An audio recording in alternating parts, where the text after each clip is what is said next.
dude.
On about that, I noticed.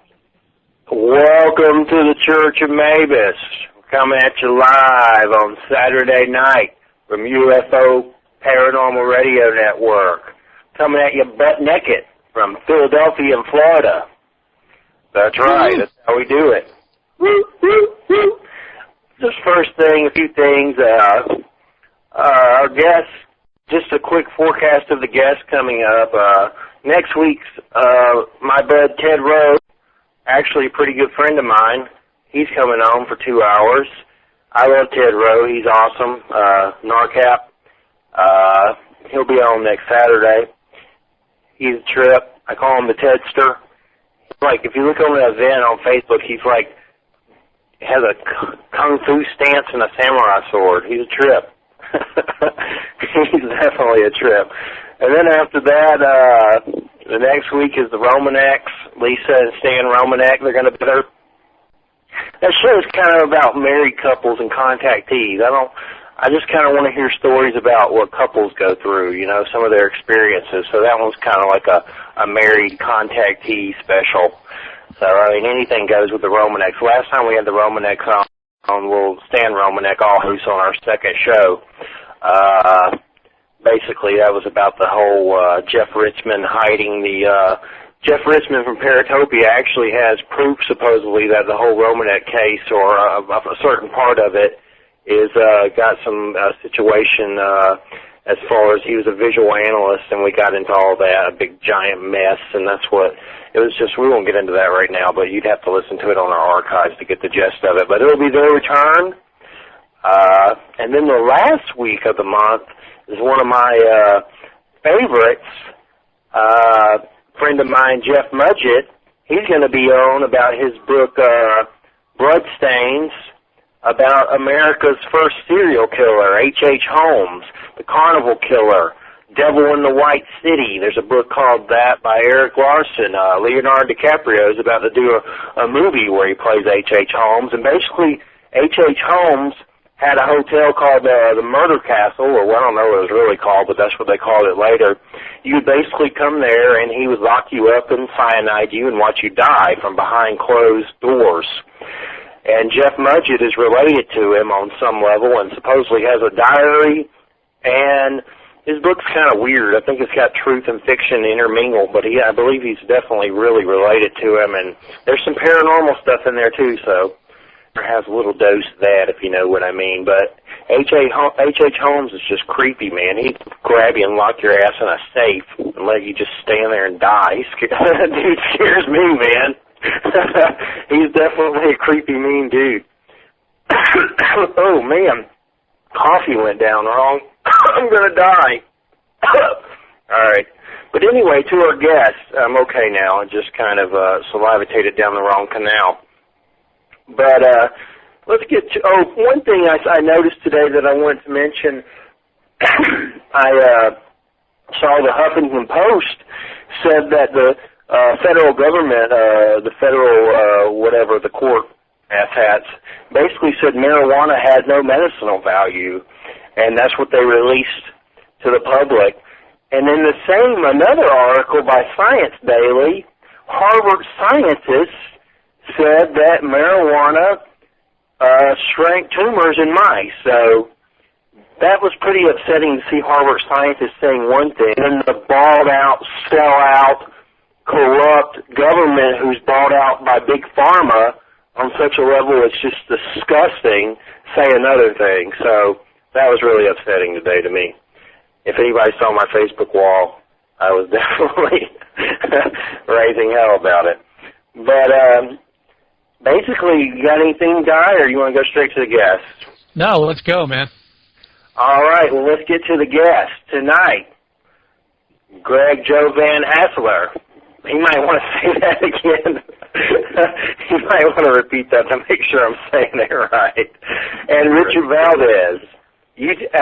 Greg, say your name, and then we'll make sure we'll have Richard say his name, too, in case I messed up his name, too. Greg, say your whole name for everyone. It's Greg Joe Von Hassler. What is your ethnicity thingy? Where are you from? Is that German or something? Yeah, I'm actually half German and half Italian. Cool. All right, Richard, did I mutilate your name? Did I say it okay? You said it just fine. All right. What is your ethnicity? I can't say that word tonight, apparently. My ethnicity, I guess you could say I'm the closest thing to a mutt. I got Cuban, French, and Indian. All righty. Well, first off, tonight's discussion's about, I named it something cool, or tried to make it sound cool, Afterlife Spectral Analyst Panel. That sounds scientific, doesn't it? We're going to get. Thank you. We're going to get into the afterlife and death and paranormal experiences. Also, we're going to talk about disclosure. So first off, let's let our guests tell us a little bit about themselves, and then I would like to start off with the disclosure topic, and me and Guy will say a few things about that, and then I want to hear what our guests think about disclosure. So, Greg, if you could, tell us a bit about yourself. Well, my name is Greg Von Hassler. The Joe is actually just something I added myself.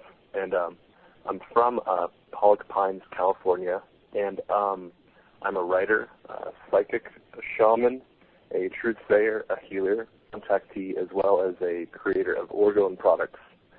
And basically all around just kind of work with energy and write. I've got some books on the way, and I like to focus a lot on the reptilians and the humans. And a lot of my work is about life force energy. So. Cool. Yeah, he did some commercials for us, too, that are pretty cool, and he's working on another one that's coming up that's going to be good. I've seen some of the organized stuff. We'll have to get into that because I have no clue what it is, but I've seen some of that weird stuff. You got some weird stuff going on with it. I've seen pictures. The Organite, even though I don't know anything about it, it's like weird glowing rocks or something, right? Yeah, it's it's the stuff that we use to. It was developed by this guy named Wilhelm Reich, who's from Germany, and what I believe that it does, I guess there's a lot of people that have beliefs about it, but I think that it's just basically something that you can use to heal people with. So. Yeah, it's kind of like Reiki, the energy of it, and we can actually use it with Reiki to kind of try and enhance people's energy fields. Groovy. All right, Richard, if you could, tell us a bit about yourself. My name is Richard Valdez. Been involved in the paranormal for about 20 years. Actually started working within the confines of a team back in 2004. And started my own team around mid-2005. At that time, we were National Paranormal Society, and we had a falling out with one of the founding members, and we went ahead and named ourselves Paranormal Consulting Agency. And ever since then, we've been working with John Zaffis on his team, Prisney as well. We represent the whole state of Florida, and then we also have the paranormal clergy with Bishop James Long. We're one of two teams that represent the state of Florida as well. I've been mentioned in 2 books, Ghost Hunters of the South. I've been mentioned in State by State, and also lately A Psychic's View of the Paranormal. Cool. Representing the South, yo. That's right. We're in Florida, the state shaped like a Yeti penis. We're representing Florida tonight. That's right. Florida, and it's hot here. My God. I went outside today to walk, and basically, man, I was only out there 15 minutes. I thought I was going to die. That was through the woods, through trails. I was like, my God. Drop dead out there. It was so hot. I sweated to death. But basically, let's get to our first subject, disclosure. Yesterday was a self-created holiday by Mr. Steve Bassett about UFO disclosure. And basically, it's been made into a holiday. I don't think it's national. It's just kind of a thing they made up, I guess. But basically, my thoughts on disclosure is this. It's a freaking joke. It's ridiculous. It's a nice sentiment for people who are complete idiots that don't believe in aliens or anything, which are, or maybe, let's be nicer, who are ignorant of the subject or who just don't care. It's a great way to get people to your website, I'm sure, breaking some bucks a little bit, right? But my main thing about it is I don't need our corrupt, ridiculous, messed up, chaotic, psycho government to tell me that there are aliens and UFOs. I just don't need their verification because, well, I've had my own experiences, and I know there are. I know without a doubt that there are. I've seen enough stuff to know, just to know that I don't need them to verify it for me. I don't need a holiday. I just don't need any verification. And, yeah, maybe it'll be good for people ignorant and just don't believe it all or whatever. But as far as disclosure is concerned, for me personally, I don't need the government to tell me anything. I don't even like the government, all right? Which lately I really don't like it. And every day they seem to be turning into more and more, into idiots. So I just saw a Huffington Post article today where a lady was arrested and is about to go to prison for growing a garden on her front porch. So, I mean, everything's just going to hell. So our government, quite frankly, can kiss my ass. So, Guy, your thoughts on disclosure? Well, knowledge is power and knowledge is control. You can control people with that knowledge. Who in their right mind would just give up that knowledge and power just to tell everybody that people, that UFOs exist? It doesn't make any sense for anybody to disclose anything. Why would they? Why should they? The people don't have any real power to get that information. Nobody's going to get that info from them. Disclosure, the whole movement is like it's a fundamentalist movement to me, like a religion. And it's all those people that are just so into it, instead of just taking the journey and, of your experiences and trying to learn from them and stuff like that. They're so caught up in all this other BS. They're not helping anything. I mean, they're just making everybody laugh at us more. That's all it is. Yeah, it's just, and most of these UFOs, honestly, I don't think all of them, but most of them are our own government's technology anyway. So, what's the point of admitting all that? When most of it's probably their own, our own government technology anyway. Not saying they all are, but I do believe a majority of the sightings are our own government. And I think it was Richard Dolan that said that in one of his books that that technology has probably been farmed out to private contractors like, Skunk Works and stuff like that. And our government probably doesn't have the power, if somebody wanted to, in the government, say, to disclose, they probably don't have the power to do it because they may not even own it anymore. Yeah.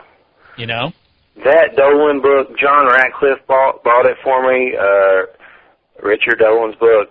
It was a joke. It's quote Eminem in it, for Christ's sake. I actually bought it. I actually bought a copy, and I haven't read it though. Me neither. I just flipped through it. But I know Karen Dolan was on my friends list, and she blocked me, so I don't know what I did to her. I think it was the dolphin screwing show, really. That's like why she blocked me. So the Dolans can both kiss my ass, so quite frankly. So, Greg, what are your thoughts on disclosure? Well, in regards to thinking that there's some kind of public event for it to happen, I think that I think that you're kind of right about how there's some people out there who might be taking advantage of that, because that's kind of what it feels like. I think for a genuine, just for people to actually see that aliens are real and believe in that, which I do, of course, and you guys do, is I think significant. I think just that mindset is a really huge deal. So I think it's cool that people want to know about it, but I think that there's a lot of BS when it comes to people finding out about disclosure, and I think that I found out about that myself personally fairly recently. I wasn't even aware, but there is, and it's not the truth. It's like I don't know, I guess like a trap door which kind of feigns the truth, but it's not. So I would like a disclosure to happen, but do I feasibly see it happening within the governments that exist right now? No. But could it happen grassroots? Yeah. So, I mean, on a big level, not immediately. But I would hope that, maybe on a minute level, like right now, people are figuring it out. All right. Richard, how do you feel about disclosure? Well, what I think about disclosure is basically why try to hide something that I think just about everybody in the world believes in already. I myself had an experience with a UFO, and technically that's an unidentified flying object. Don't know what it was. Couldn't have been an airplane, couldn't have been a helicopter, but it was sure as hell hovering over the ocean for at least 45 minutes, and then it just disappeared. You're trying to tell people that it doesn't exist when the people that you're trying to tell it doesn't exist have seen it and experienced it. They're a lot smarter than they give them credit. And as far as I'm concerned, I think it's to the point now that even when they do have disclosure, if you notice, whatever transcripts are usually released are always blotched out, because you can only read certain sentences and paragraphs, and you basically have to piece it together like a jigsaw puzzle. And if you call that disclosure, well, I don't consider that disclosure, but I think ultimately, in the end, they are not giving credit where credit is due when it comes to the people. Our government will and always have some kind of say in whatever they want to disclose to us, but it's another thing to disclose. It's another thing to actually make us believe otherwise when everybody pretty much knows the truth. Exactly. And, it's like, for instance, during the Obama election, Dennis Kucinich and Obama, when they debated, Dennis Kucinich came right out and claimed he had a UFO encounter and had telepathic contact with it during the debate, for the presidency with Obama. And then when Obama was asked about it, he goes, well, I'm going to worry about, just down here. Well, yeah, that's a good thing, but you don't have them, showing up over your buddy, It's a whole other subject when you have these things come around your home. And, when I had mine happen, it scared me to death when these things were showing up over my house when I was younger. Not anymore. Now they don't even come up anymore. I'll tell you this much, Jeffrey, when it comes to Rick Scott, our governor of the great state of Florida. I think he's one of those evil aliens as far as I'm concerned with everything that he's doing with our government. Yeah, he's definitely a monster lizard albino from Pluto, that guy. For real. All right. Yeah, he's friggin' nuts. Hey, there's a few of them out there right now. Yep. Way too many. Yeah, how come? It's like I'm looking in the chat room right now, and there's Ian. I think he's intoxicated on his birthday. It's like one person talking in here. This is the first time I've been able to look at the chat room because I just got wireless. So I know most of the people listen to our show on the archives because it's late at night, it's Saturday, people are out, moshing and doing drugs and having sex, so they're not going to come and listen, on Saturday night. They might be listening live at their houses or whatever, but not in the chat room. Most people listen on the archives. But, and then there's actually a guy in Britain, I think that's where he's at, the UK, Max. If you're listening, Max, to your name, because I'm from Georgia, the last name's Snownick or something, but he actually sets his clock for 4 a.m. in the morning, wakes up, smokes a joint, and listens to the Church of Mabus. Go Max. But I want to know, I guess I'll ask one question and then I want to hear, Greg and then Richard's separate answers. So that's kind of how I'm going with the flow with that. The question is, what happened as far as a spiritual awakening or event or a paranormal experience that woke you up to the path that you're on now when it comes to spirituality and the paranormal? Greg, and then, of course, we'll go to Richard after Greg. Well, for me personally, I think that it's a conglomerate of events, and I have a very detailed story. I put out a lot of information about it. For me personally, it's to be having gone through the conspiracy route and going down the path of thinking that always the government was out to get me and NWO.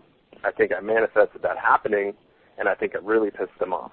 So, in basically having the U.S. government extremely angry at me, and experiencing things which sucked really bad, because they wanted to kick my ass, and they did have to do it, which included psychotronic weapons. And I really think that's a pretty pivotal point to make, is that that's a real thing happening, and it was gang stalking.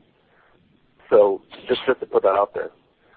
But is everybody still here? Because I sure did hear a bunch of clicking just a second ago. You there, Richard and Guy? Yep. I'm still here. Okay, just making sure. I heard a lot of clicking on my phone. I didn't know what was going on. But yeah, psychotronic weapons, just talking about it sounds goofy, but it's out there. Tony Topping from Britain, great guest, great friend. He's gotten into that, and it's definitely some high weird with that stuff that I definitely believe it's going on. So, Richard, let's hear your tale, matey. Well, my tale pretty much started when I was 15 years old. I thought I was having a dream, but in fact what I was actually experiencing was an out-of-body experience. And I thought I was in my aunt's room. My aunt is Down syndrome. She also suffers from epileptic seizures. And I felt like I was getting up from her bed. I was not the same height that I had at that age. Walking to her doorway, and then I felt, a sensation of falling and a blackout. When I came to, my mother was pounding on the door, telling me to wake up because she had to go to my grandmother's house and attend to her sister, my aunt, because she had just had 13 epileptic seizures. And I couldn't move my body. I didn't have any control over my motor skills or anything. It took me a good 8 to 10 minutes before I could finally start opening my eyes and moving my arms and legs.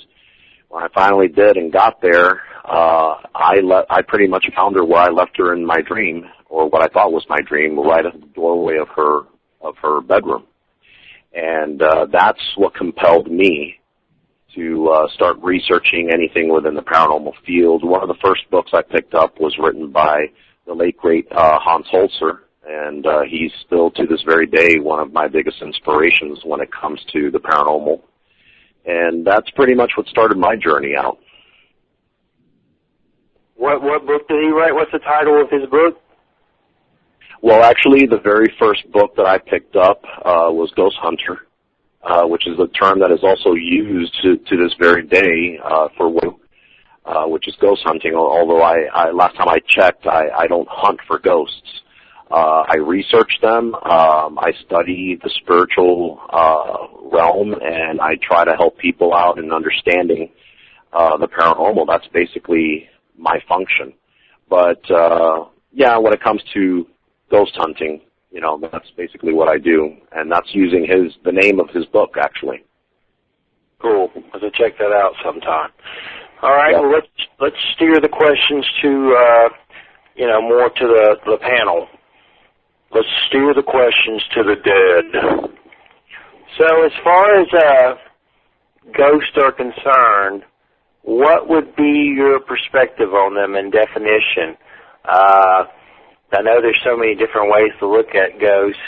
I'm just kind of curious what you think as far as what is a ghost. If you both could go into that a little bit, starting with Craig. Yeah, definitely. Well, I'm from Placerville, California, Pollock Pines being the suburb of that, and that's where they actually found gold.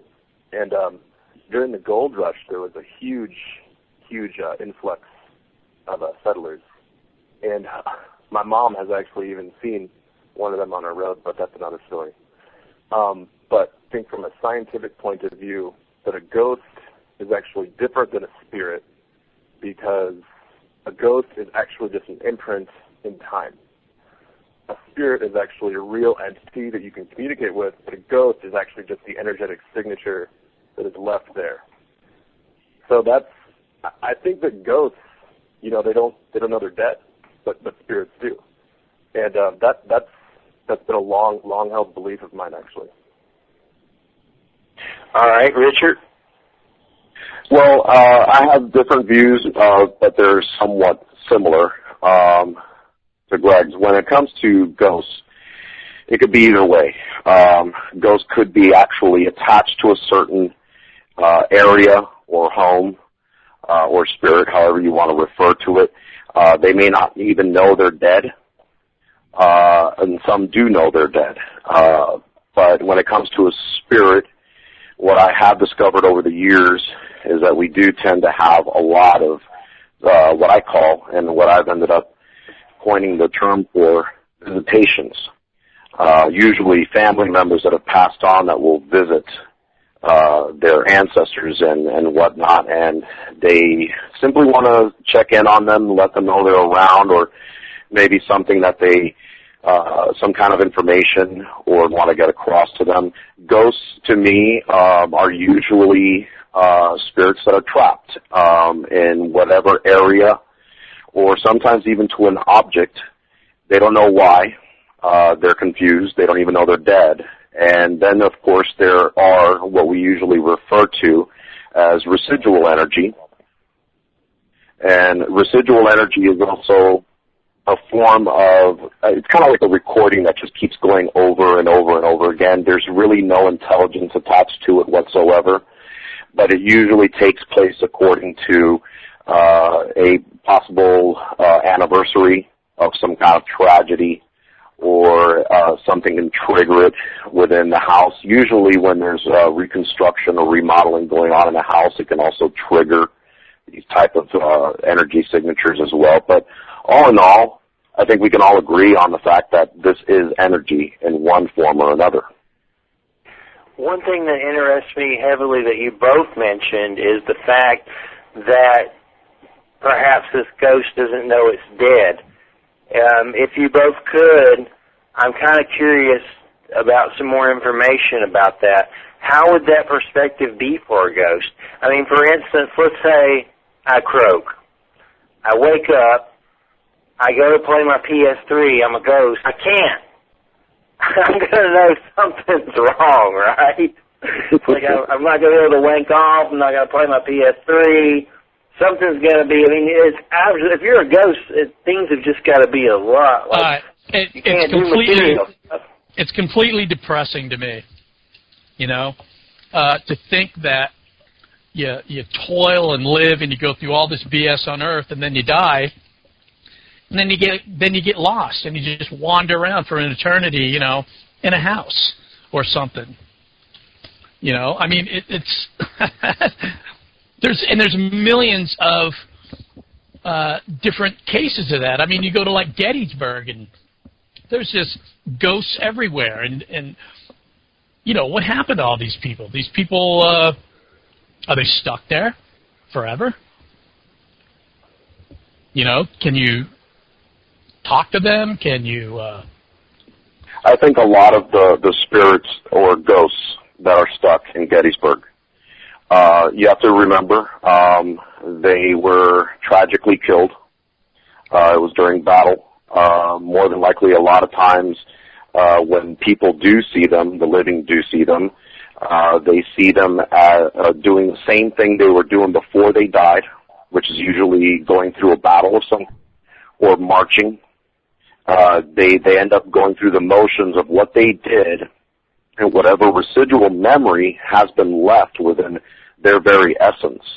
Oftentimes, I don't even think they are even aware of what they're doing, or it just may be residual energy of what was left there, because in order to leave that massive amount of energy, a usual tragic experience has to have happened. Explosions, shotguns going off, rifles, battle, stabbings, things like that, when it's usually done in a tragic way. Suicides, murders, car accidents, and I'm going further into the future here of things that could happen now. Suicides have always been happening, but as long as you catch my drift, these are individuals that are caught in that moment and may not be aware that they've passed on, and they continue like a broken tape to do it over and over again, or sometimes they have passed on, but that one actual moment was so powerful in energy that it becomes an imprint and stays there. Now, to answer your question when it comes to playing a PSP or something like that, I think what happens to a person that's trapped in that one area is they may get confused. Like, let's say, Jeffrey, you try to play your video games and you can't. You're confused. You get, what the heck's going on? You move on to the next room. You've literally forgotten from 1 second to the next that you were even trying to play PSP before. You're trapped. And it's up to individuals like myself and Greg, who are a little bit more aware as to how they're thinking and what's going on with them in the spirit world and where they're trapped, to help them actually find their way back to their ancestors, to the light, as they like to say, so that they can move on. Because you're right, this would be a really crappy way to live the rest of your eternal life as a spirit trapped in one room trying to play PSP and you can't. I already know the next place I would go, the refrigerator. All right, Greg, what's your perspective on all this? Well, I've been just thinking about kind of in retrospect the whole thing. I really agree with the idea that tragic deaths are they're really often that's really often associated with a ghost, because that's the karmic imprint. And it's also true that when a spirit is actually in that situation where a ghost is created, which is the significant karmic imprint, sometimes they get trapped in this ether net, which is the only way I can say it right now. And they need to be freed, which I've done several times, for people that have already passed on and for people that are passing on. That they need to have some kind of release, because they don't really know what's happening and their consciousness doesn't really allow them to. So that's kind of the shaman's place to go in and release them from that. Well, if you look at something like Gettysburg, I mean, people will see, a whole, 5 or 6 people walking, ghosts. They're like, they'll see 5 or 6 Confederate soldiers just walking down a road. They're seeing not just one person, but they're seeing 5 or 6. And they may even hear the sounds associated with what they're doing. I think places of horror like that would definitely, on a whole, generate its, make it, like you were saying, make an actual imprint in whatever reality that we're in. Just because of just imagine all of the emotions and everything that was going on with these people as they were fighting this battle. You know, it wasn't. There was. I don't think there was anything but negativity. I mean, if you got shot, you know, in the leg, you got cut off with a hacksaw, and there was no, you know, anesthesia except for like whiskey or something or whatever. You know, and if you think about all of that, if you've studied these wars, man, I mean that's just. I could see that just actually making an imprint there. You know, and you go to these islands in Japan when World War II and stuff like that. You know, I'm sure there's a lot of places all over the world that are like that. Not cemeteries, but you know. Think of the slow, agonizing pain that those soldiers suffered through.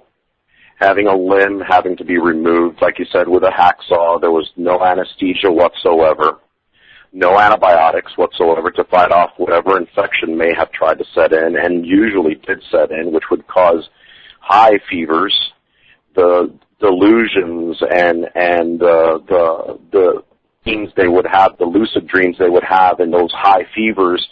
You know, they're thinking they're back with their wives, or their children, or their mother and fathers. A lot of these soldiers that died were 16, 17 years old. They weren't even old enough to have a family. And that is the state of mind that they were in. That is literally the consciousness that they had at that moment in time. They were thinking of just going back home. They were thinking of, possibly still out on the field marching, very much like you said, 5, 6 soldiers marching.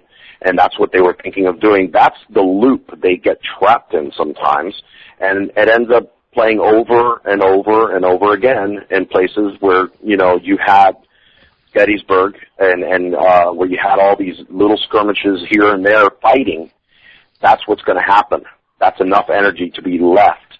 And that's why people still, to this very day, see a lot of these, you know, different platoons marching, or they'll hear gunshots and cannons firing, because that's energy in itself being left.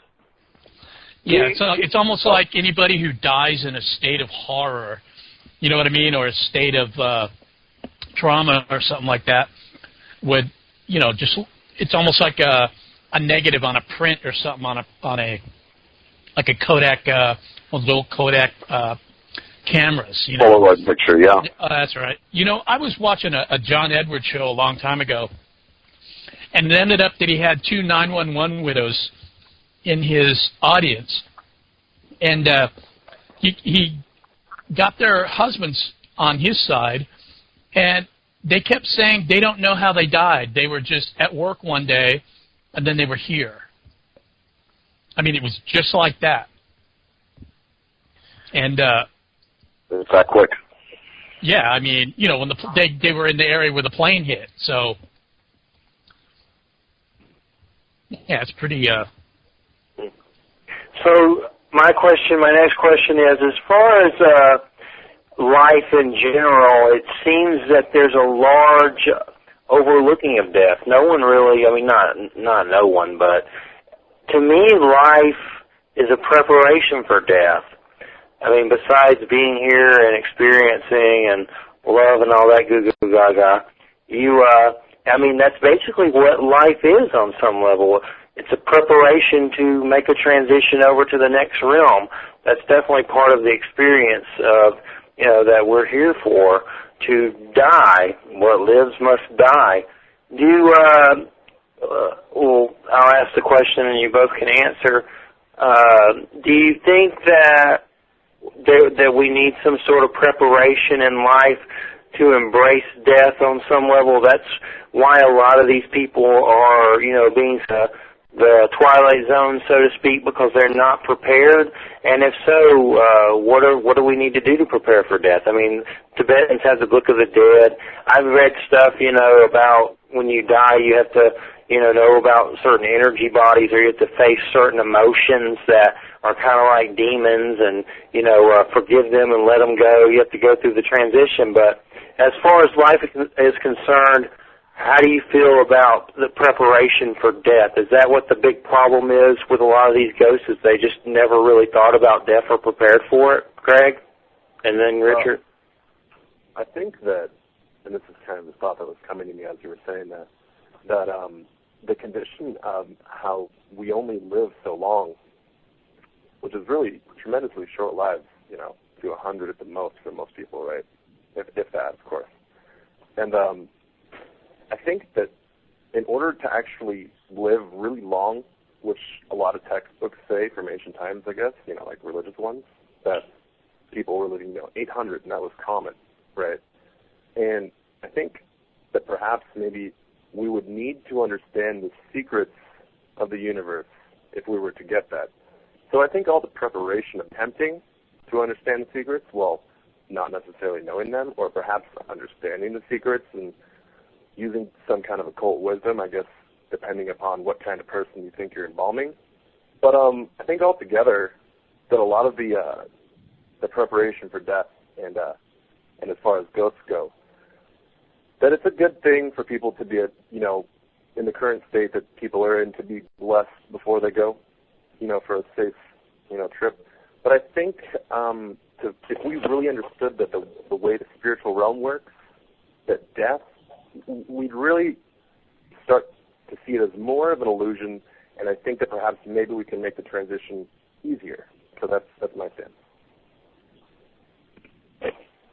I would have to agree.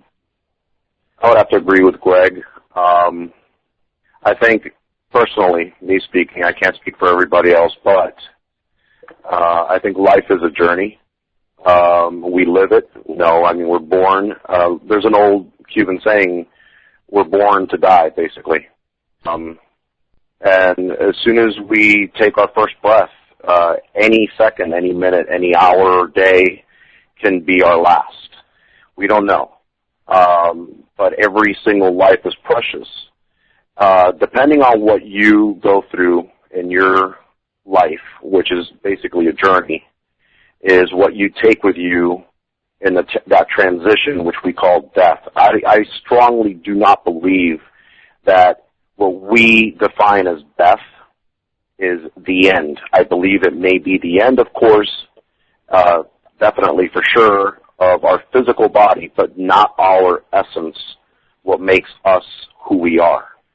We continue in some form or another. Others believe they go to heaven. Some believe they go to another spiritual dimension.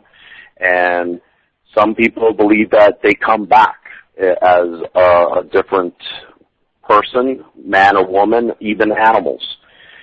Depending on what that person believes to be their journey, I think is what they actually become, because that's the reality that they have made in their own life. So in essence, I think that's what happens. Now, when it comes to these Gettysburg-type ghosts and all these other tragic deaths, I think it is also possible for somewhere along the line people to get lost somehow, because that tragedy was enough for actually to leave them here, trapped here. And some will say, well, there's still something left for them to learn. Their journey isn't over. Or some will say that they're actually lost and stuck here. That is really an answer to a question or that we still don't have. We don't have that answer yet. That's why we do what we do. That's why I research the spirit world. That's why, I'm so in knee deep, if you will, into this to try and find those answers so that we can finally answer those questions that have basically haunted us for so many, many hundreds of years. So when it comes to, for instance, we were talking about the 6 Civil War soldiers walking down the road, doing their thing. How do you differentiate between it being a flux in the matrix and maybe you're just seeing something happening in the past from your now moment and it being, a limbo spirit? Because a lot of those things in Gettysburg, not to say all of them, but some of them seem like it could just be you're chilling and you get a view into the past. I mean, maybe they're not lost limbo spirits. Some of them could be, but how do we know, how do you differentiate between it being like just a glimmer into the past from now? This is for me. Greg, and then, if Richard wants to add anything. No, I mean... I'm waiting. If you want, I'll answer, or Greg can answer first. No, go ahead, Richard. You got it. In my opinion, I think it's a little bit of both. Because I also believe in multi-dimensions as well. But to answer your first, I think when we catch those ghosts when we're not expecting it, I think it's basically energy that those humans at that time that were living left behind. And the way you can differentiate between whether it's just residual energy or otherwise is if there's any kind of interaction between the living and that one imprint. If they're just walking past you and they don't even turn their head to acknowledge your existence, that's residual energy. Okay, that means that they're not going to interact with you. That's really not supposed to be intelligence, at least the way it's been defined within the paranormal fields. If they do turn their head and they say, hey, what's up? Guess what? That's intelligence, and that means they're acknowledging your existence. There's also the possibility, and I hate to throw a curveball, but I'm sure that you guys are used to it with this show, of multi-dimensional situations where you actually have our dimension crossing with another dimension of reality. That could be time, could be a different dimension altogether, and it's just at that moment in time the veil is thin enough into where our dimension can actually experience the other dimension crossing into ours. And that's yet another story altogether. And I actually think that is caused by all of the, all the negative energy of what happened there. Agreed. That just kind of punched a hole right through it. And I'm curious if we have an intelligent ghost, say in Gettysburg, and he's in his Confederate and he's or whatever uniform, and he's going about his business. Then he sees us. Then he sees us in our time. What do you think would? Do you think they would think they were seeing a ghost? Something like the others? Greg, you go ahead and take this one. Well, I think that the ghost concept itself is tragic, to say the least. For any being to be stuck in that in-between reality, I think really to describe it, it's like a Tool music video. And it really sucks because I think I've been there before. And it's like these interdimensional grinders or these gears. I'm not sure if I'm really answering the question, but I think this is an important note to make, that any being that gets caught in between dimensions and is disconnected from the central hub of creation is going through a hellish time.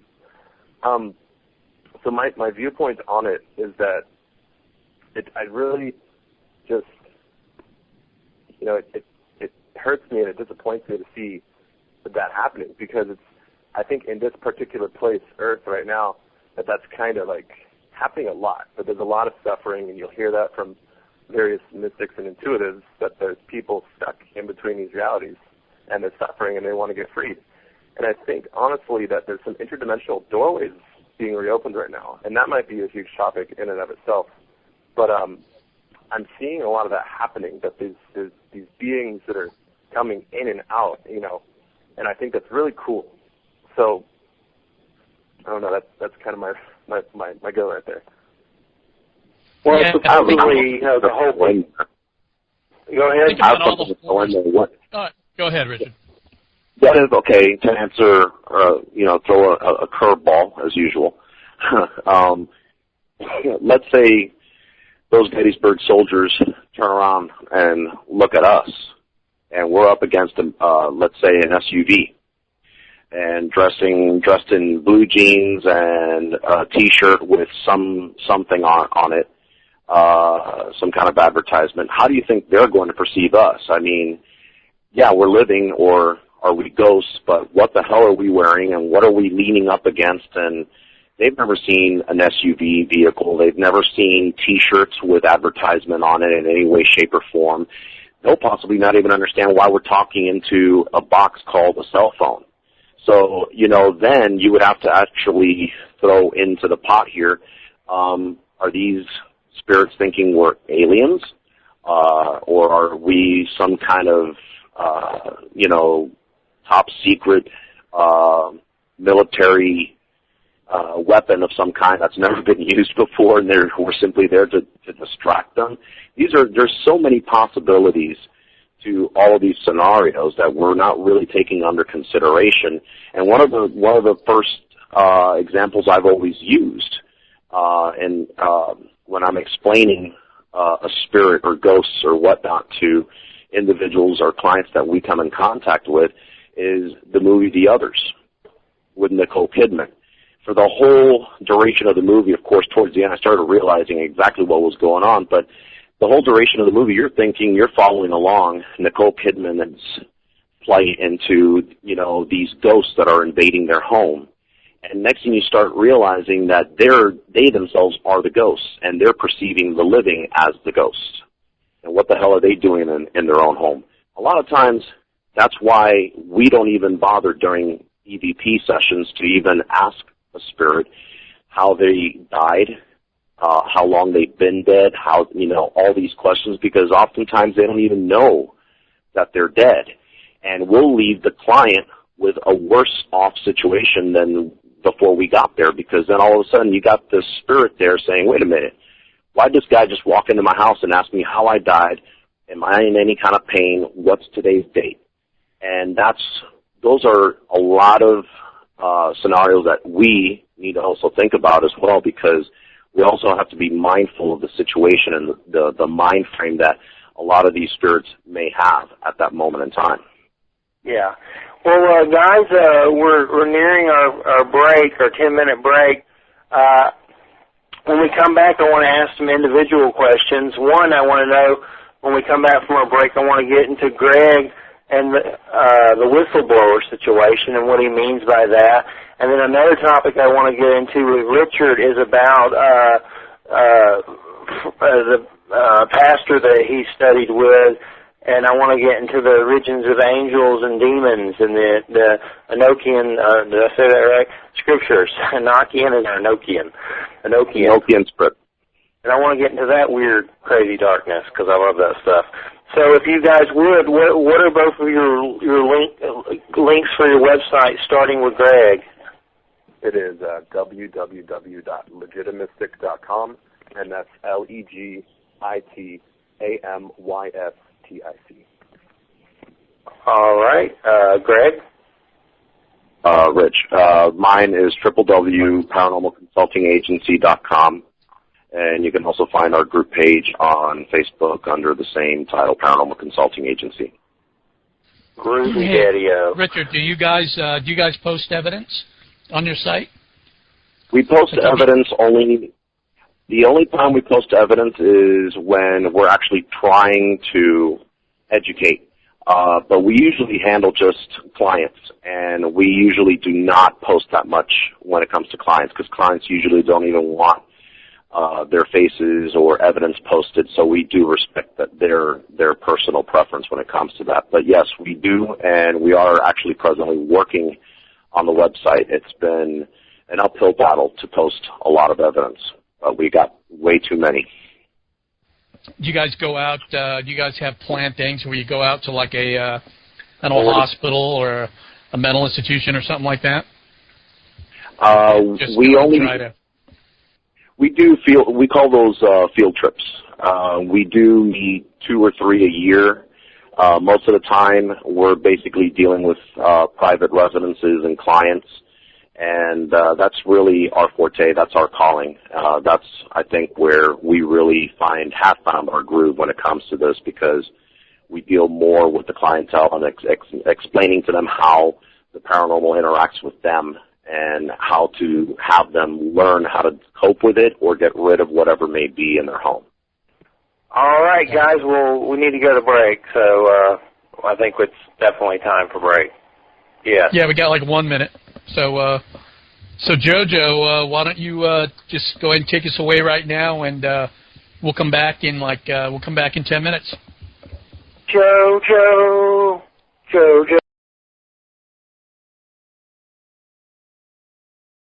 The Church of Mabus radio show is now in session, Saturday nights at 11 p.m. Eastern, with high strange scholars teaching us of ufology, the paranormal, and the occult, and the metaphysical.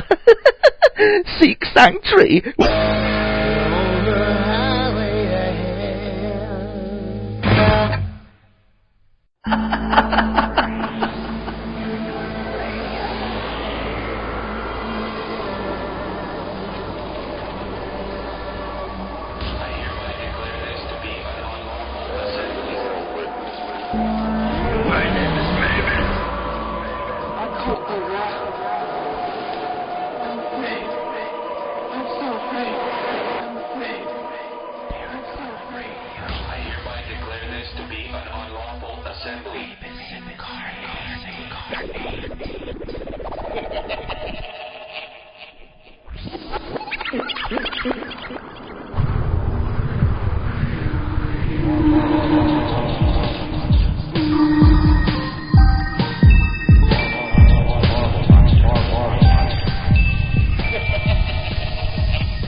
Happy birthday to Ian.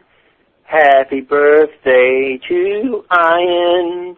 He's drunk out of his mind right now, and he said, any of you bitches, real women, I want to flirt with something. Dude, you need to go to bed. He's drunk. He's always drunk. Go to bed, man. Drunk bastard.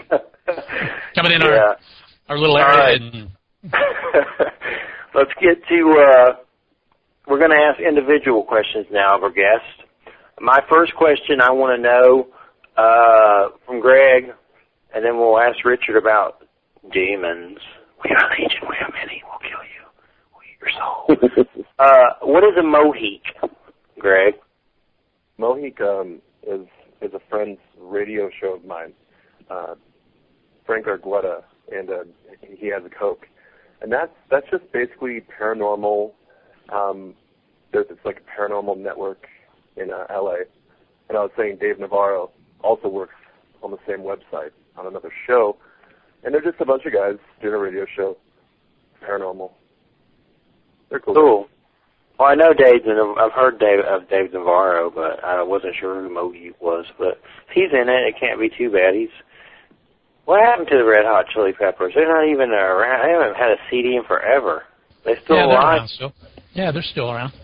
They ain't had any new stuff, though, in a while. All right, so, Greg, I guess the second part of your question is, how are you a whistleblower? What was it? Whistleblowing? Being a whistleblower was my pastime activity when I got out of high school. I was in college for a little bit, and I was basically bored with the way society was, so I was going into politics for a while. And that was when I started finding out that I had at the time, a MySpace account with like 13,000 friends. And that's the real story. I had this huge MySpace, right? Yeah. So I would go on there and just, broadcast all the time because you had this free platform to go communicate with all those people listening. So it's pretty cool. And I just basically, was telling the truth about 9/11, or what I thought kind of happened on 9/11. Now the story's kind of been disputed, and I wouldn't call myself like a 9/11 truthsayer, but I mean, I definitely think that something's happening there, which is awakening people to a deeper truth. So I guess that's pretty deep right there. Gotcha. You use MySpace as a platform, and you talked about truth stuff. The truth, baby. I wish Facebook would lift up their limit, man. Really annoys me. Is everyone still there? Yeah, we're so here, far. dude. Man, I don't know what the deal is with the phone. I think the CIA's listening tonight, apparently. Something, because, man, is anybody else hearing that? It sounds like someone picking up a phone and hanging up. I think it's just energy. Energy, Yeah, babe. yeah. It's running through my root chakra. I'm just messing with you. I agree, it's energy. It's our energy. 4 dudes, man. We're 4 intelligent, spiritually evolved dudes, and the network and the lines can't take our hardcore energy. That's right, baby. They can't take this phallic energy. All right, let's get to the crazy stuff with it, and then I want to get into this stuff more with both of you. So, Richard, tell us about angels and demons and Enochian stuff. Well, let's see. I've been studying angels and demons, the origins of, pretty much really since I was a kid, and I really got, deep into it as an adult. During the time I was in college study, history on religion and history on anything and everything that had to do with angels and demons and gods, demigods, and whatnot. I started also realizing that as I was studying that there were a lot of books that were removed from the Bible itself. And one of them happening to be the book of Enoch. And Enoch, historically, was, I guess, what you would call the go-between man between God and a sect of angels called Watchers, that were the ones that supposedly came down here, took upon themselves women and had children, which we later on referred to as Nephilim. And the Nephilim were also the great men of old, that the heroes that were spoken of in a lot of history texts, with many different abilities, giants and whatnot. But the Enochian script that you speak of is really angelic script that Enoch recorded. And it's actually their language. This is how they communicate. And in fact, over the years, a lot of different sorcerers, warlocks, individuals that have used black magic have actually used Enochian script as well to actually use in what we call sigils. The sigils were actually called the seals, and also the keys of Solomon, as they're mostly referred to draw forth demonic entities or demonic gods in their own right that had legions to their disposal, and whoever conjured them up would actually have control over the demon and its legions. But of course, with all these type of conjurings comes a great deal of, consequences, and that's basically what Enochian script is, but it can be used for both good, and it can also be used for evil as well, and that's pretty much in a nutshell what it is. All right, well, I guess I want to ask a question, and I want both of you to answer with your different perspectives.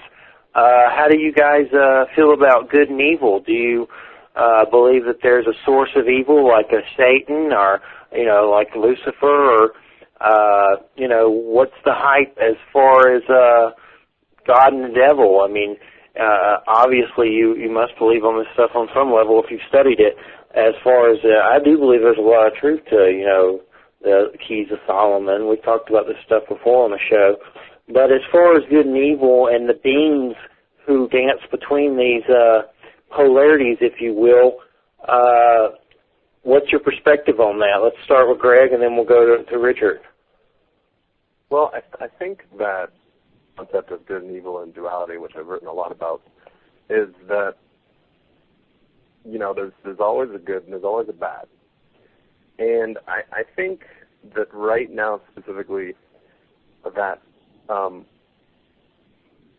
people, I guess you can say, are learning about that both polarities are one, I guess you can say. And, I mean, personally, for me, that's what I'm learning, which has been a huge lesson for me with all the whistleblowing stuff and all the, my life and everything that's happened to me. Because I used to be so against evil, which is also Google's slogan is, don't be evil. But I was so against evil that I was, driven on my righteous campaign to save the world, right? And like so many other people get caught up in. And I guess that's cool, but I mean, it's really not realistic. That's, if you're living your life like that, conquering everywhere you go, it seems to make your life imbalanced. I guess to some extent, there's just some things in life you have to put up with. And but I mean, that's just on a personal level. On a spiritual level, on a higher level, I think that there's higher dimensions and there's lower dimensions. There's dimensions to the sides, parallel, and ones below. And I think even those are all one thing. So, I mean, I guess what I'm trying to do is climb the ladder, go up towards, I guess, the higher realms. And as I continue to do that, every step I take, I see that, again, there's a duality that I have to overcome and find a balance between in order to get to the next level. So I think each level or each experience in life has a positive and a negative aspect, but in order to see the whole scenario and get the whole lesson, you have to value both of those and to cherish it. Gotcha. Definitely.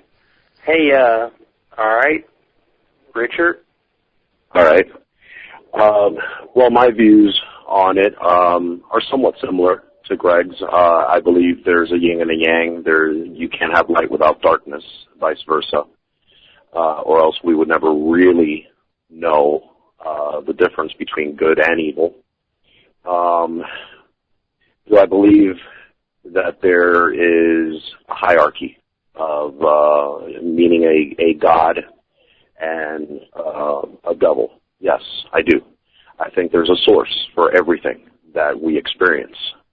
Do I think they're behind every single bad thing or every single good thing that happens? No, I think they've set the motion of the good things into work as well as the bad things. And it's really up to us in our journey to actually find that ultimate balance that we all seek as human beings. Without fire, we wouldn't have light, we wouldn't have warmth, we wouldn't be able to heat our food. But we also know that with fire, we can also burn ourselves, we can kill ourselves, we can kill many, with fire. Just like we were saying before, there's a duality to everything, be it good, be it evil, and I think ultimately whatever we do come in contact with, it's our personal challenge, our own journey, really, in what we call life, to actually make the best of what's given to us. If something is given to us in an evil form, it's up to the individual to actually turn it around and make it into something positive. But without learning from the negative aspect of things, we would never really be able to enjoy the good things that can come of it by turning it around and making it into something positive. I think ultimately that's what all of our journeys really entail. Wouldn't you, it's my belief that the notion of good and evil is actually, it's a relative subject. If you look at someone, I've talked about this before, but if you looked at someone like Hitler and the Nazis, and if you read a lot of their diaries and Goebbels' diaries and stuff like that, they thought they were the good guys. They seriously thought they were the good guys, and that the things that they were doing were ridding the world of vermin, and they thought they were doing the good thing. They didn't see themselves as evil and doing all this stuff, but a lot of their people didn't, because they gave their nation pride and stuff like that. Evil is different for each person, I think. What do you think about that? I think it's more of a human thing.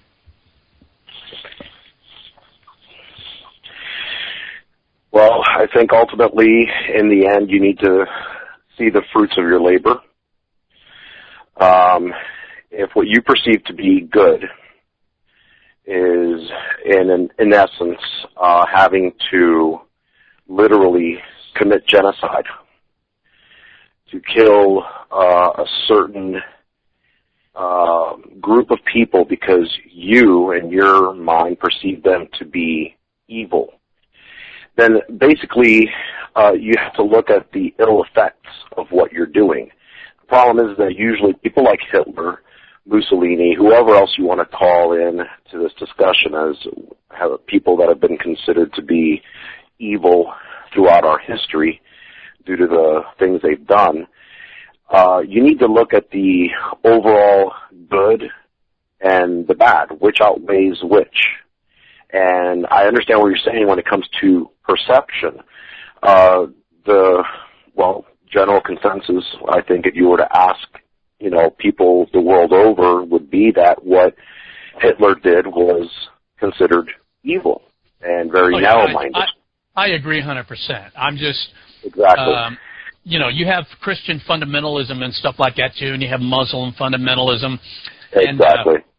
And they think they're carrying the sword of God and doing the righteous thing, and that other side is just Satan personified, So you see, that's the danger that exists.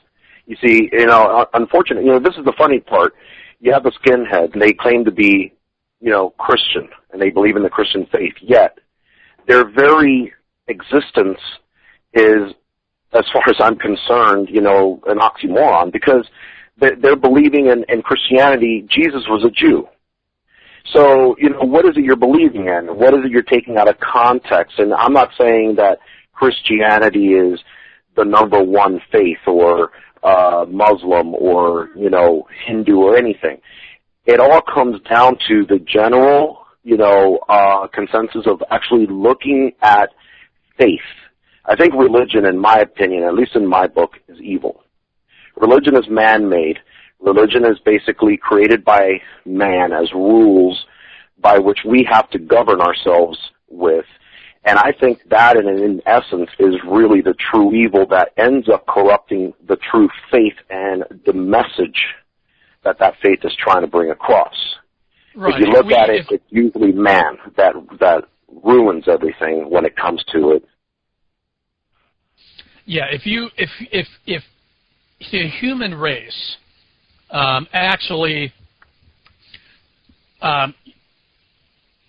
practice what they preach, and as far as the teachings of Jesus Christ or whatever, because there's a lot of in the Bible too. There's a lot of positive things that came from that. If we did that, we wouldn't be having any of the problems that we have now. Agreed. You look at mankind, look at all the laws and rules that we have to impose upon ourselves just to make us do the right thing. Mm-hmm. If we took those things out of, look at the highways. They're so regulated because people would, drive like idiots. They would. Well, here's another way of looking at it. One of the 10 Commandments says, "Thou shalt not kill." Yet if you read the Bible throughout the Old Testament, what's the first thing they do to a witch? They stone them to death. Yeah. Okay, now that to me makes no sense whatsoever. You just went ahead and said you can't do one thing, but you're doing, it's like the left hand doesn't know what the right hand's doing here. Right. Well, it's funny. I was watching an episode of Ancient Aliens, and I haven't found the passage yet. I need to look it up. But they were describing where Moses went and got the 10 Commandments, and they took him, and he went above the earth, and he described the earth as being round, and he described space, and that's pretty. That's a pretty significant passage. Yeah, 2,000 years later, people were still thinking that the earth was flat. Yeah, you were getting burned alive if you said otherwise. Exactly. You know what I mean? So, yeah.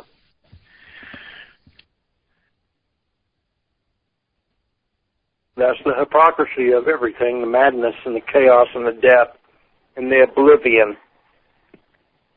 So, Greg, let's get to Greg. You said you have an interest in the reptilians. How do they fit into the scheme of good and evil, in your perspective? I'm eager to talk about that.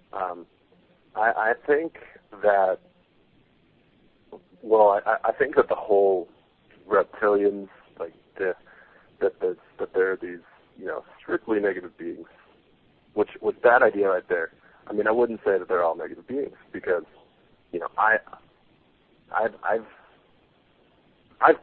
I've saw them before. I've talked to them, so I've had personal experiences and I've documented that there is a positive reptilian presence, and it's a really important topic because the whole human and reptilian conflict, I think, is a very crap issue, I guess. I think that's one of the things that we're facing today is that there's this, and I think it even goes back to physical, kind of regardless if there's an extraterrestrial presence or not, that there's a conflict within the higher mind and the lower body, I guess you can say. That the humans kind of at war with itself, and it's also the sexes too. And then again, it's light and dark, and it's good and evil, but it's all the same thing. It's positive versus negative, right? So I don't know. I think that yes, there's a reptilian presence from the extraterrestrial perspective because I have the contact with them, and that there is a significantly important reason for why that people see them right now and why they're here, just to kind of address, because a lot of people are interested in that, and it's a very, very controversial topic that we need to, I think personally, try to look at the reptilian situation in such a way that it's something that can be made into a diplomatic situation which literally creates peace. Because I personally believe that there are reptilian beings that are in the planet, like Sasquatch, or the Loch Ness Monster, but on a different level, or like a gnome or a fairy, but on a different level. And I think they think that they own the planet Earth. So it's like a political struggle, and it's really ridiculous, and it goes back through all this time. And it's, Egypt and all that. The Illuminati, reptilians, they're worshiping the serpent. And you hear it in all the belief systems. But I think the wisdom that comes forth and shines forth throughout all of this is that they are teaching us the most important lessons, and that's that all is one, because they're separating everything. So that's my rant on the reptilians. Well, I've had positive reptilian experiences as well, and I've heard negative ones as well, but mine were definitely not negative. There's definitely something to that, no doubt about it. They're out there, and as far as the New World Order, the whole shebang and phase of that is that you have this Illuminati, this group of elite people who supposedly are, worship some form of being. That's the buzz as far as I've seen many people on Facebook and on shows and stuff like that supposedly, it's kind of like a John Carpenter movie. You have this political figure. This is the way I kind of see it, not to say if it's true or not, but imagine you have a John Carpenter movie. There's a political figure. He goes out to the podium or whatever, does a speech, comes back, goes to a shrine and pays homage to, the fallen angel Belial, reptilian god of outer space. I mean, that's kind of what this picture is of everybody that's building, that they're building. And, maybe there is some truth to that. You have them who paid homage to their gods. But that seems to be the scheme of things, the order of things as far as, the whole truther movement or there's this tie-in with the reptilians. But the folly in that is everyone wants to take one entire race of beings. It's like the reptilians have become the new Jews, you know? Let's hate all the reptilians. When no one knows if the entire reptilian species from outer space or dimensional, you know, multidimensional or whatever, who could possibly sit there and label an entire race evil? People do that. It's like they did with the Jews or with witches or whatever. No one knows if the entire race of grays or reptilians are evil.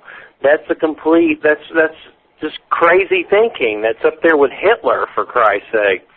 So I guess the question is with that is, what is your view as far as these beings on a controlling level with humanity? Or do you think there's a sect of beings out there who, manipulate mankind, like the whole David Icke theory? Yeah, is this me again? Yeah, you can go, and then we'll get to Richard. I think that the reptilians have specific knowledge to where they can manipulate that. So I think it's mischievous to an extent. It's not even necessarily so wholly evil, like it's seen as. It's that does happen. Like, I've seen it, like a reptilian pulling puppet strings behind a human, playing them, And some people say it's kind of like a walk-in, but it's these etheric chords that come out of the back of the body that they can play sometimes. But that can also be used to be played on a more positive note by a higher entity or a divine entity of some sort, like an angelic presence, which I have seen before as well. So I think that in regards to, are the reptilians controlling the world, I don't believe that's true. I do think that there is a reptilian lineage, which is based within the British royal families, and it's a very strong bloodline, and it extends throughout Europe. But it is, they're not really in control of the world. I really think that's an illusion. And I think people are waking up to this right now, and people are finding out that they can do anything. They can just do anything they want, and that's why so many people are revolting, because that's a direct, feeling of that, because you want to just get up and revolt. So right now people are really just feeling that there's this life they can have. So humans do as well. These humans have been infused into this. It's the amount of negative reptilians that could be controlling people is a very significantly small number on this planet. There's not that many of them. So, and this is all my personal experience and from what I've seen. So, it's everyone. Everyone controls everything, regardless. So I guess that's kind of my stance on it. I read today on Facebook, I didn't read it all, but I saw a title that Prince William is a clone of Jesus and he's the coming Antichrist. Well, then I guess who's going to be the false prophet? Harold Camping. That's still up in the air. Well, before we go to Greg, I wanted to mention something. Harold Camping, the whole May 21st, the world's going to end, and now it's supposed to be October 21st or whatever. All bullcrap, of course, but they just put him in an old folks' home. He's in a nursing home now. Yeah, he had a stroke. I know, yeah. Some good karmic payback there. That was pretty kind of darkly humorous. Now he's like in an old folks' home. Well, Greg, Richard, sorry.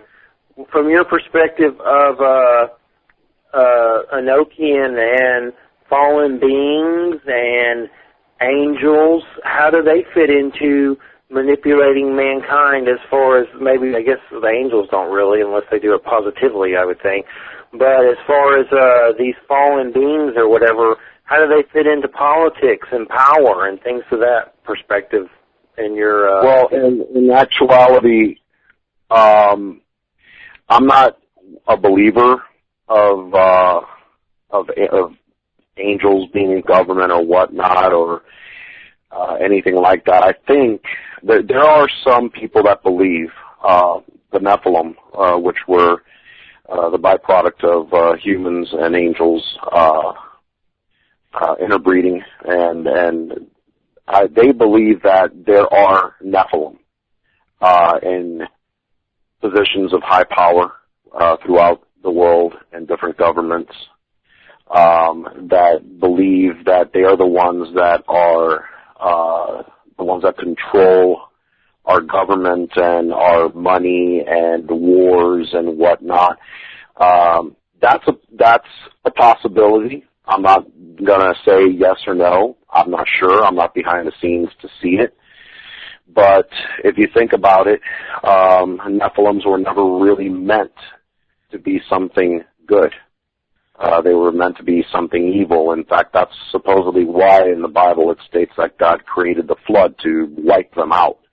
But apparently, according to the other books that have been removed from the Bible, they weren't necessarily completely all wiped out. There are a lot of sects out there that believe they are still in power. They are the ones that have started the groups like the Illuminatis. They are the ones that believe that all the governments are controlled by these very beings, and this is also how the New World Order is coming into effect to this very day. Ironically, you're here talking about the Antichrist and whatnot, yet biblically speaking, from Revelations, it states that the false prophet will come from the city of Seven Hills. And the city of Seven Hills is the Vatican. And the very fascinating thing about this is, well, what's in control in the Vatican? Of course, it's Catholicism. Now, it kind of makes you wonder, as this new world order takes over, because let's face it, the way things are going right now, in at least our country, everything that's good is bad, and everything that's bad is good. I don't know if you've noticed this, but I have. And it's like there's people out there that want to literally decimate the middle class. The middle class, we are the middle class, last time I checked. We're the ones that literally make this world go around. There's the poor, there's the middle class, and then there's the rich. And it's like literally a war that's being waged against the middle class. And I have to ask the question, why is that? Is it that the middle class are the people that are also always the ones poking around, like you, Jeffrey, and like all of us right now on this panel talking about this? Are we the ones that are always threatening the government? Are we the ones that are always questioning because we know there's something more to what they're feeding us as what they consider to be truth, but we in fact know is a lie? So whether it's reptilians, whether it's Nephilim, whether it's simply the fact that we're dealing with a lot of idiots out there that don't know what the hell they're doing, and they're driven by their own agendas, promising us what we want to hear just to get into office and then do what they've always meant to do, which is what their party wants them to do. This world is changed. There's a shift. Spiritually, there's a shift. Government-wise, there's a shift. And I think we are heading into what has always been referred to as end-time events. That's why there's so many different things happening, like all those birds that just dropped dead at the beginning of the year after New Year's, all those fish washing up in the Mississippi River, all of these earthquakes and whatnot. They're all happening way too close to each other. It used to be like once in a blue moon. Now it's like almost, 2 or 3 of these events happening almost every other month. So these are things that we need to actually start looking. Japan just got hit with a 7.0 today. There you go. Yeah, another one. They evacuated the nuclear facilities and everything. Its epicenter was in town. I'm telling you, by the end of this year, Japan may not be around, man. We may see Godzilla taking over. Dude, somebody just pulled the plug on them, man. Yep. Some other agendas going on there. That's crazy, man. Definitely. As far as 2012, December 21st, what are your perspectives on that? Are we headed towards the absolute apocalypse? Is everybody's belief systems, apocalypses, and Armageddon's accumulating right now, and are we about to cross the river Styx and pay the boatkeeper? What do you think is about to happen as far as on a worldwide level? Let's start with Greg, and then we'll go to Richard.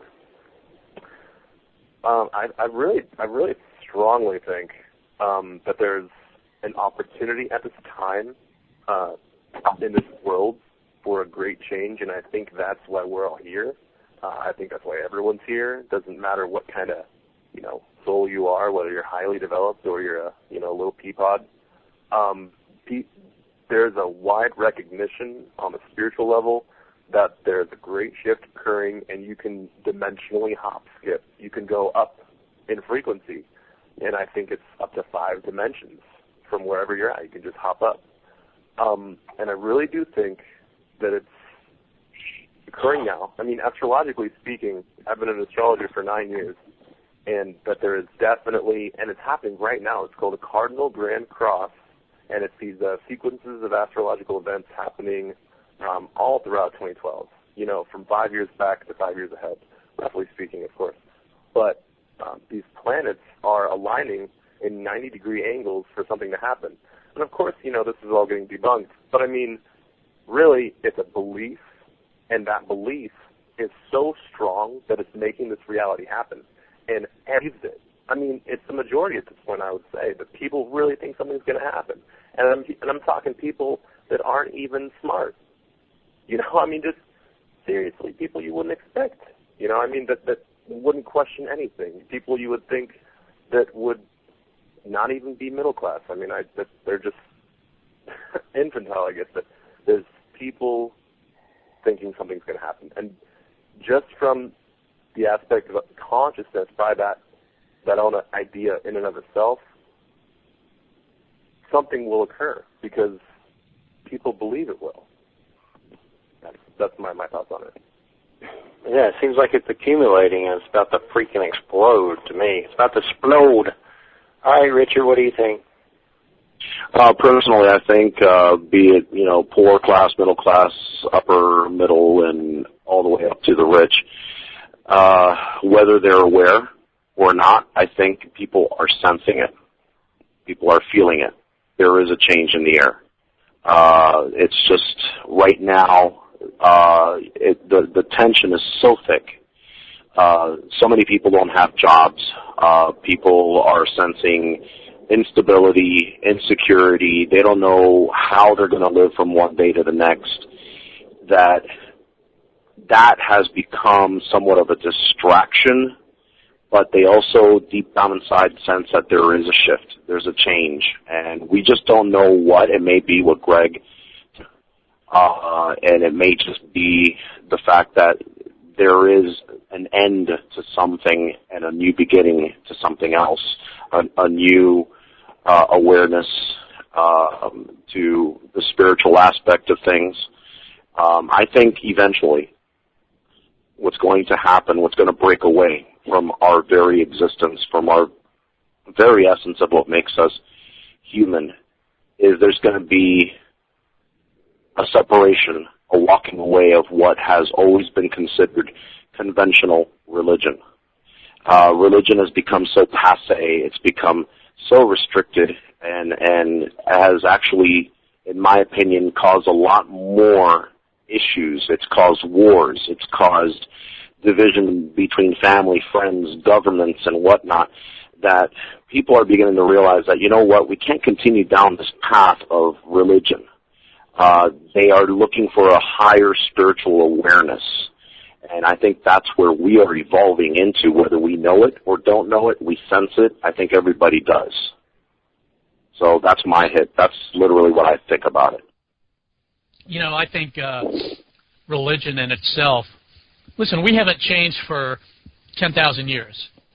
We have better technology, we have better toys, but we're still the same, basically the same scared species, and worshiping gods and making up all this crap just so to explain the moon and the sun and all that. And that's literally kept us from evolving as a species.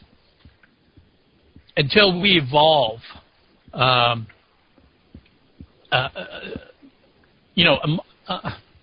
more in our thinking and get out of this, and as long as the religion and the money, as long as those things are not our passion, we're not going anywhere. We're going to continue on the same track. As long as if you look at everything that is done in government and in business, especially in America, it's all about the money. It doesn't matter if what you do to the environment or to other people. It's about the money. We can't evolve and have these enlightening things if we have all these distractions. If we're worried about our bank accounts, and we're worried about what's on TV, and we're worried about, just all those things that everybody worries about. How am I going to pick up the kids and then go do this? Those things. Nobody has time to sit and think about and ponder the universe. They're just caught up in this little thing on Earth, and the Earth is such a nothing in the universe. If you really think about it, and kids don't want to be astronauts anymore. They don't want to be whatever. They sit and play Xboxes and stuff, and they don't even look up anymore. I don't see humans having this great awakening. I just don't see it. People are just too distracted and caught up in being human right now to actually make that next leap. There are individuals, yes, who are doing that and try to help other people, but us on a whole, as a society and a species, I don't see that happening one bit. I think there's spiritual awakenings happening on some level, but the bad part about it is these people that are in power and control, the way things are being ran, it's just so hard to do it. It's like being enslaved, and once you may be enlightened for a day, but it's like the next day you get dragged back down into the gutter, and then maybe enlighten another day, and then the next day life smacks the hell out of you and you get dragged back down in the gutter. I think there are spiritual awakenings, but I think it's not, everyone. It's definitely select groups of people. Like we could do, a show and feel, on top of the world and, feel, woke up and energized and, we're talking about this stuff now. So, it can raise vibrations on some level and like some kind of awakening. But as far as the way the earth is and the way everything's set up, it's like the next day a bill could come and you could be out of your house and living in a tent in a friggin' homeless colony. So, it seems like the world's against a spiritual awakening, and the government's definitely ushering that in. I wanted to get to one last question that I always ask when we have ghost people on, and it's going to kind of deep us a little bit, but it's a must-ask question. When you're dead, can you shag? Can you screw? Is there still sex when you're dead? Greg? Then Richard. And whiskey. I'm sorry. Is there whiskey? I'm sorry. Is there marijuana when you're dead? Can you bang when you're dead? What was the question? Can you make the cha-cha? Can you go to the squishy place? Can you put your pee-pee in her pee-pee? Can you screw when you're dead? Yeah, you can. And that's a definite. That's a definite on the spiritual level. But it's, imagine this, that you are smoke and they are smoke, and you just walk into each other. It's like just merging. I've experienced it before. It's the only way to do it. And how did you experience? Yeah. When you were dead? Astral sex. We've done it astrally. Oh, okay. Well, that's good to know, because there's some people that said you can't, and that's just like totally depressing. So I like yours better. You can turn into Dracula mist and suck each other. Sorry. All right. So, Richard, what about shagging when you're dead?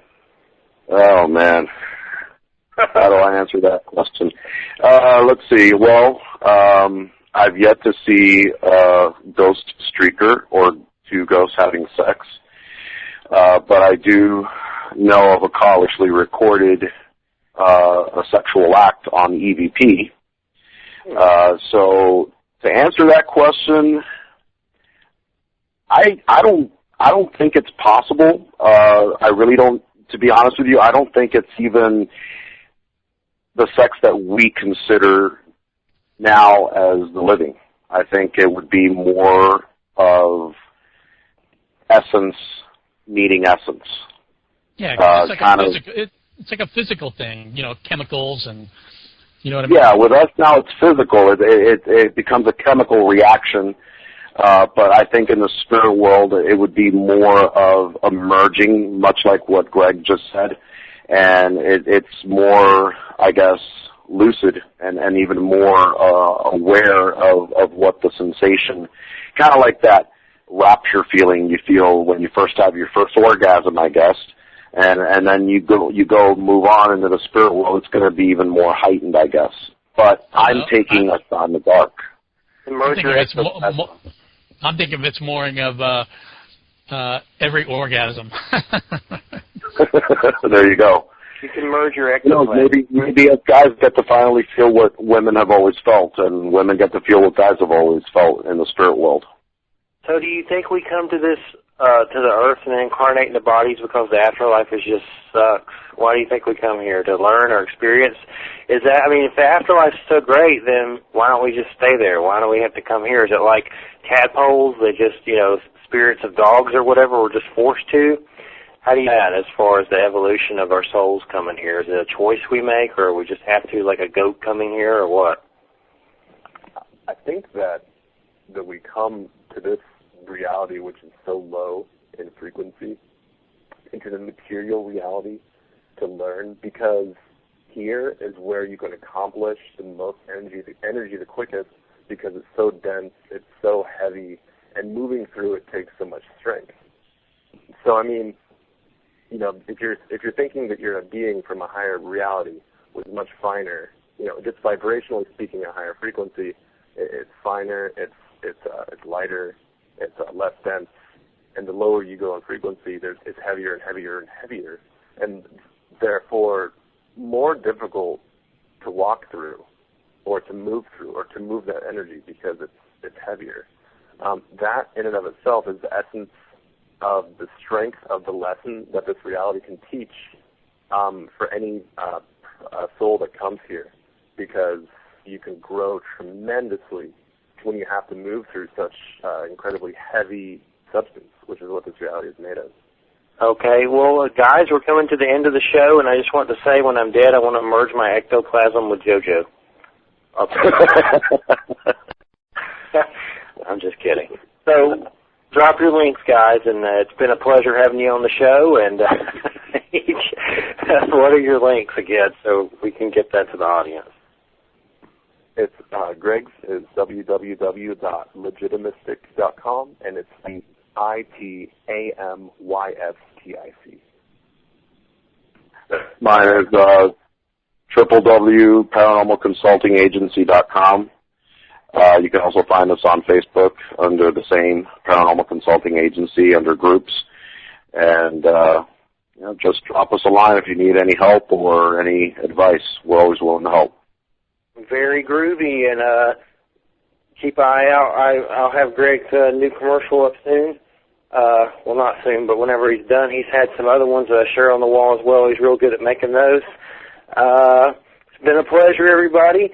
Make sure you check out our website at thechurchofmabus.com. That's thechurchofmabus.com. Come to our forum. Forums are a dying art form. Social networking is the way to go. A lot of people don't go to forums, but we still have one. Stop by and share some listener feedback, if you would.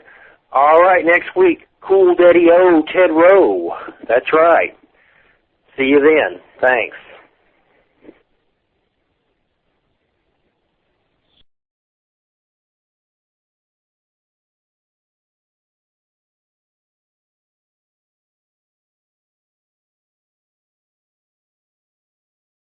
The Church of Mabus radio show is